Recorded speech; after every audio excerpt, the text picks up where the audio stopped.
우리가 읽는 역대하 21장의 내용은 여호사밧에 이어서 유다의 5번째 왕이 된 아들이면서 또 5대 왕인 여호람에 관한 말씀이 주어집니다. 읽은 말씀을 따라서 보니까 그가 32살에 왕이 되었습니다. 그리고 즉위에서 8년을 다스리고 비교적 이른 나이에 세상을 떠났다, 이렇게 우리가 알게 되고요. 여호사밧이 그의 자녀들에게 대단히 선대하는 일을 했습니다. 우리가 앞에 읽은 내용에 보니까 장자였던 여호람에게는 유다의 왕권을 물려주고 다른 아들들, 우리가 2절에 읽는 여러 아들들 있죠.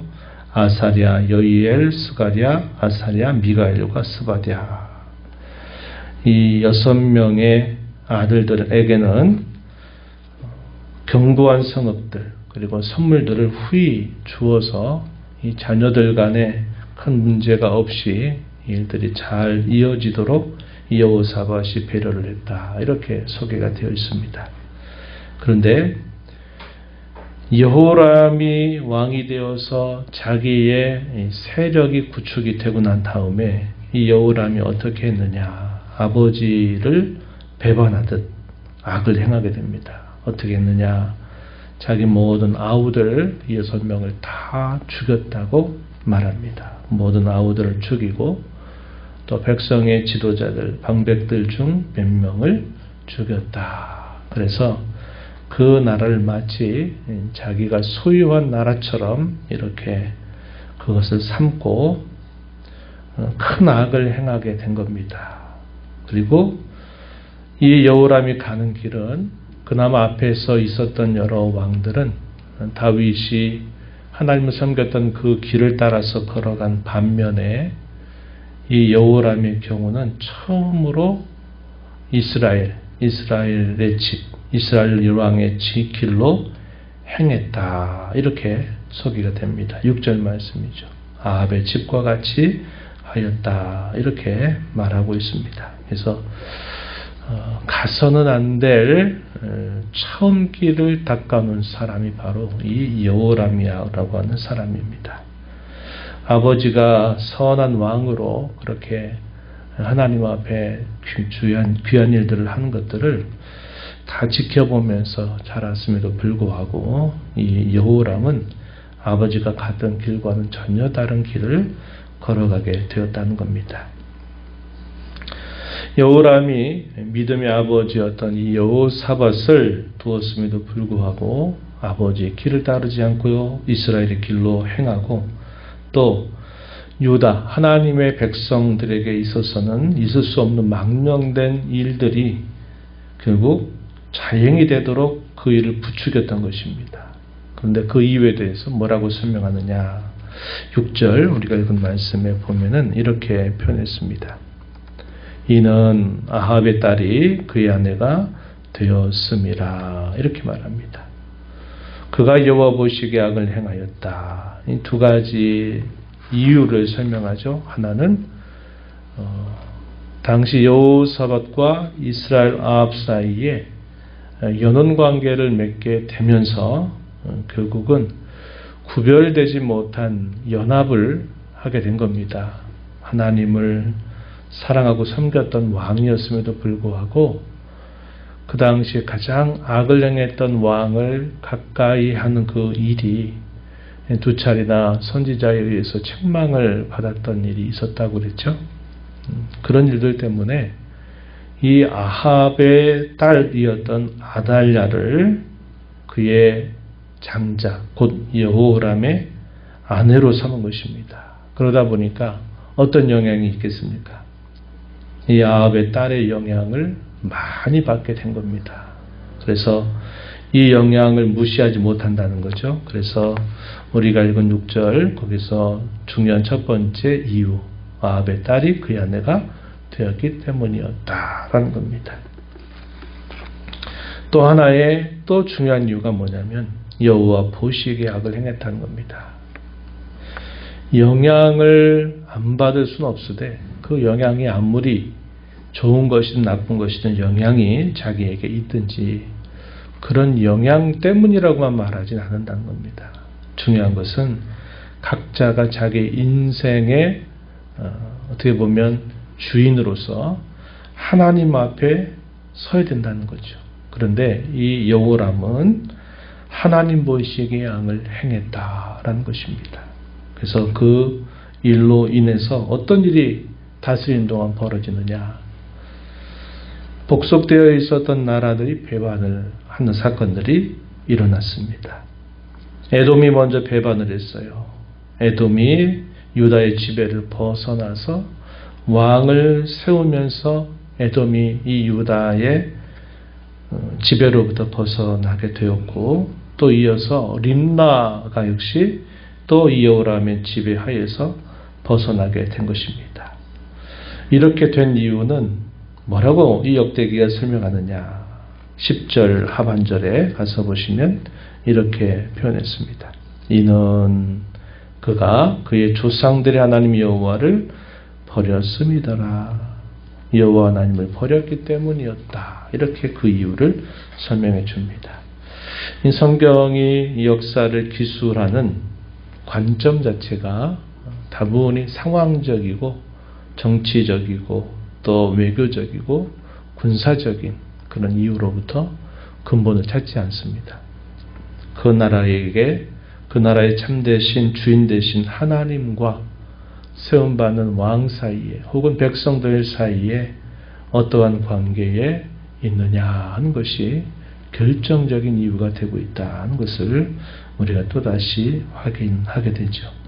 그래서 아합의 집과 같이 하면서 이스라엘의 길로 행했고 여호와 보시기에 악을 행했고 또 그 여호와를 버리게 된 결과로 말미암아 나라들이 배반해서 독립하게 되는 이런 사건들이 벌어졌다는 겁니다. 이것이 아무런 상관이 없는 일이 아니라 다 하나님과 관계된 일이었다는 겁니다. 그럼에도 불구하고 여호람은 그런 상황들을 통해서라도 뭔가 깨닫고 하나님 앞에 돌이키는 자세를 갖기보다 계속 악을 행했어요. 어떤 악을 행했느냐. 11절에 보면 유다 여러 산에다가 산당을 세워서 예루살렘 주민들로 음행하게 하였다. 이렇게 말합니다. 앞선 선대 왕들은 종교를 개혁해서 근절하기를 그토록 노력하고 애를 썼는데 이 여호람은 오히려 부추긴 겁니다. 산당을 세워서 이방 종교에 결국 음행하게 만드는 그런 일을 앞장섰고 그 일로 인해서 당시 활동했던 선지자 엘리야를 통해서 책망을 받게 됩니다.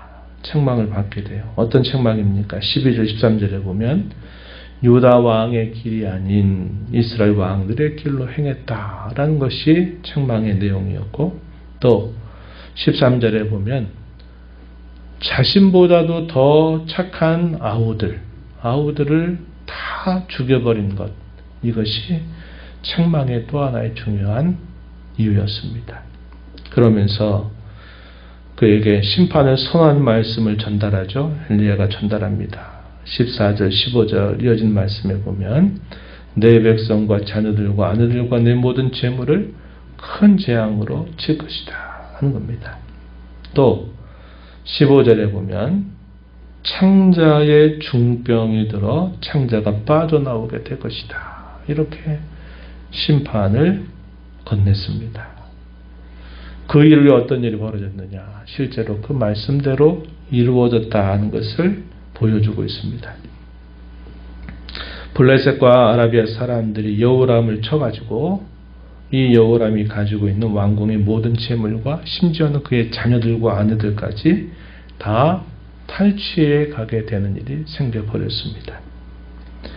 뭐라고 표현했느냐. 여호와께서 마음을 격동시키셨다 이렇게 표현했습니다. 16절 하반절에 아라비아 사람들의 마음을 격동시키사 여호람을 치게 하셨다 하는 겁니다. 그래서 그 결과 누구 한 명 남느냐. 왕위를 이어받을 막내 아들 하나 여호아스만 남고 다 결국은 전리품처럼 잡혀가게 되고 모든 걸 빼앗기는 그런 고통을 겪게 되었다 하는 것을 보여주고 있습니다. 그리고 또 어떤 일이 생겼느냐. 여호와께서 여호람을 치셔서 고치지 못할 병, 회복될 수 없는 병이 그에게 생겨난 겁니다. 그래서 그 병이 일어나서 2년이 지나면서 엘리야가 예고했던 것처럼 창자가 그 병으로 말미암아 빠져나오면서 결국 죽게 되었다는 사실을 말해주고 있습니다. 그 결과를 보는 백성들은 어땠을까요? 그의 죽음에 대하여 안타까워하는 자가 없었다. 슬퍼하는 자가 없었다. 아끼는 자 없이 세상을 떠났다. 이렇게 말합니다. 그리고 다윗 왕실의 묘실에도 거기에 안치되지도 않았다. 그래서 이 여호람은 유다 왕국에 있어서 돌이킬 수 없는 이 패역을 이 유다에 가져와 버린 그런 인물이 되었고, 그로 인해서 유다 나라도 거의 꺼지기 직전에 큰 어려움을 만나게 되고, 그의 죽음 또한 누가 봐도 그의 죽음을 슬퍼하지 않는, 아끼는 자 없이 세상을 떠났으며 유다 왕조의 묘실조차에도 안치되지 못한 비참한 결말을 맞게 되었음을 보여줍니다. 우리가 이 말씀을 보게 되면서 우리가 살아가는 삶 속에 우리가 영향을 안 받을 수는 없어요. 좋은 영향을 많이 받으면 좋지만 좋지 않은 것들에 대해서 우리는 더 많은 영향을 직간접적으로 받으면서 삽니다. 그래서 우리가 사는 동안 악한 사람들을 멀리하고 죄를 멀리하고 하나님을 사랑하고 섬기는 사람들을 더 가까이 하고 의의 길을 더 가까이 하는데 힘을 기울여 살아가는 것이 대단히 중요하다 하는 것을 배우고요. 또 하나는 궁극적으로는 주변에 어떠한 영향이 아무리 우리에게 있다 할지라도 궁극적인 책임은 그것에 탓할 수 없다는 겁니다. 각자가 하나님 앞에 서게 된다는 거죠. 우리 인생을 시작하게 하신 하나님, 우리 인생의 끝에서 부르시는 그 하나님 앞에 우리가 어떤 영향이 있다 하더라도 결국 우리 자신이 그런 문제를 가지고 어떻게 서느냐 하는 것은 우리가 그 문제에 대한 모든 책임을 지면서 우리가 살게 된다는 겁니다. 그래서 주변에 좋은 영향은 우리가 함께 본받고 본받는 일에 힘을 기울이면서도 그럼에도 불구하고 내가 하나님 앞에 서 있다라고 하는 이 생각을 가지고 우리가 우리의 인생을 살아가야 된다 하는 겁니다. 오늘 우리가 걸어가는 이 믿음의 걸음이 내일의 어떠함을 우리에게 보여주게 될 것이다 하는 것은 또다시 이 여호람의 이야기를 통해서도 우리는 살펴보게 됩니다. 그래서 우리가 오늘 내가 믿음 가운데 잘 서 있는지, 이 믿음의 길로 내가 행하고 있는지 그렇지 않은지 하는 것이 결국은 내일의 우리의 모습을 만들고 내일의 또 많은 가까운 사람들에게 좋은 것이든 나쁜 것이든 영향을 끼치게 된다 하는 것을 생각하면서 우리의 인생 날마다 우리에게 주신 하루하루를 믿음으로 살아가기에 힘을 다하는 저와 여러분이 되기를 바랍니다. 하나님 아버지 감사합니다. 이 새벽 시간 저희들을 깨워주셔서 오늘도 아버지 앞에 저희를 부르시고 말씀하신 하나님 앞에 저희들을 또 세워주심을 감사합니다.